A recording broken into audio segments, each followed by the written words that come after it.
Hello students, पिछले tutorial में हमने आप भले तो जग भला पाठ को समझा था। इस ट्यूटोरियल में हम इस पाठ के प्रश्नोत्तर करेंगे। उम्मीद है इन सभी प्रश्नों के उत्तर आपके लिए सहायक होंगे।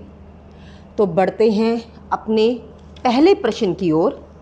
हमारा पहला प्रश्न है, संसार की तुलना कांच के महल से क्यों की गई है?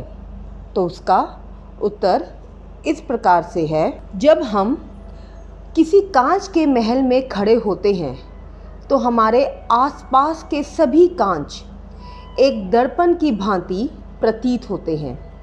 ये कांच रूपी दर्पण हमारी वास्तविक आकृति की छाया होता है, अर्थात जैसा चेहरा होता है वैसा ही दिखता है। यदि हम प्रसन्नचित्त हैं तो हमारा प्रतिबिंब भी प्रसन्नचित्त होगा, और हम दुखी हैं तो दर्पण में प्रतिबिंब भी दुखी दिखाई देगा। ये कांच का महल दुनिया का प्रतीक है।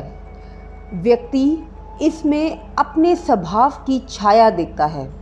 व्यक्ति अच्छे स्वभाव का है तो उसे यह दुनिया अच्छी नज़र आएगी, और यदि बुरे स्वभाव का है तो बुरी नज़र आएगी।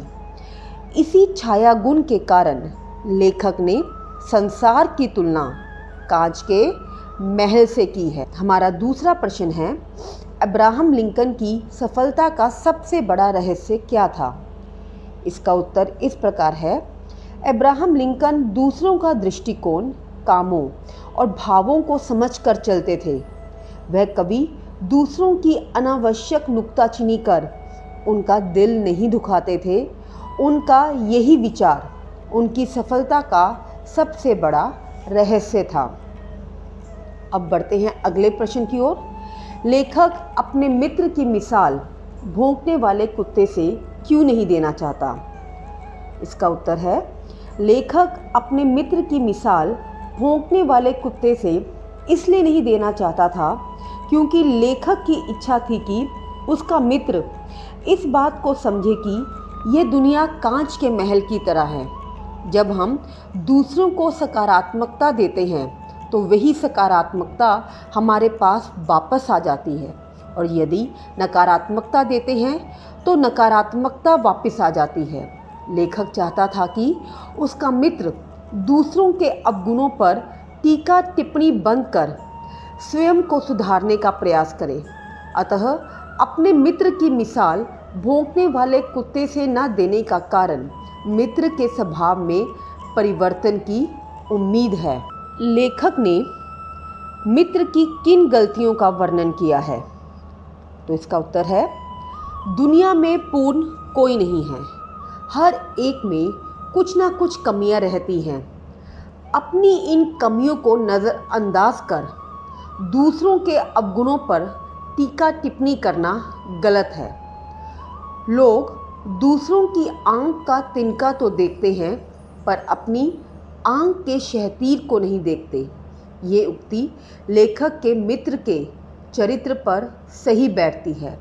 लेखक का मित्र दूसरों के दृष्टिकोण को समझने के स्थान पर उनके विचारों की, कामों की, भावनाओं की आलोचना करना अपना परम धर्म समझता है।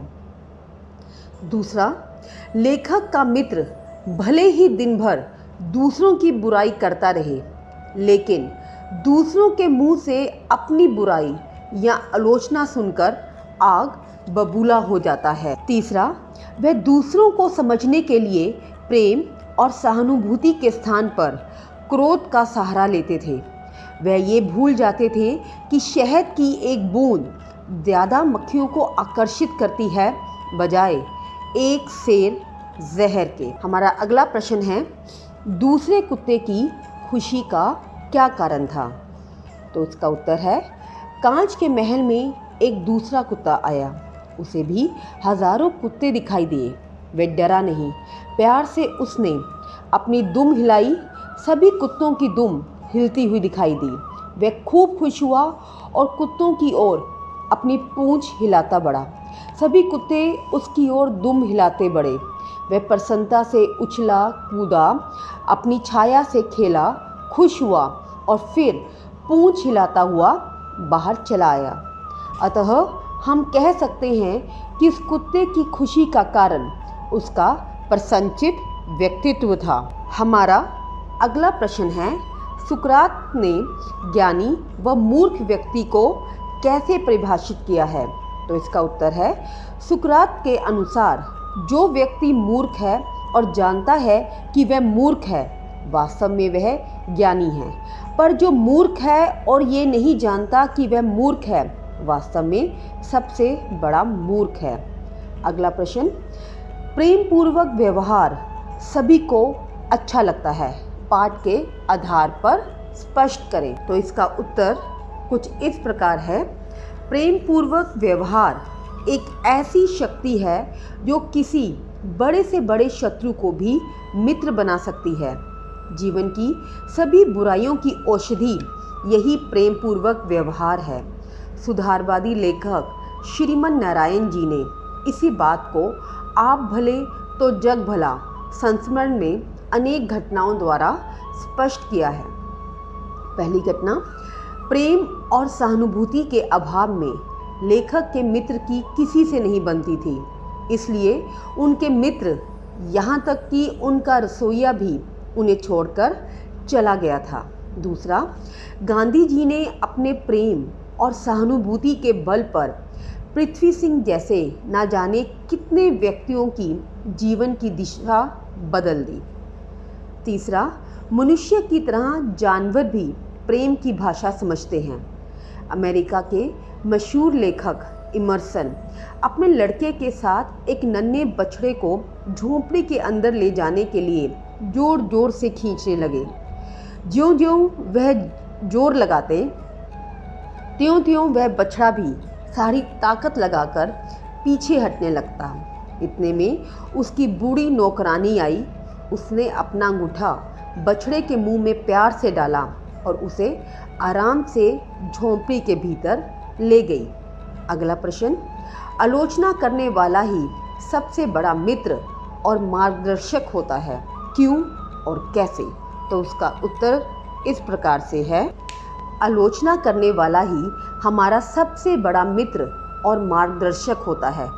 ऐसा व्यक्ति हमें निष्पक्ष भाव से देखता है, हमारे व्यक्तित्व को परखता है, उसका विवेचन करता है। ऐसा व्यक्ति हमारे प्रति सुधारक भाव रखता है।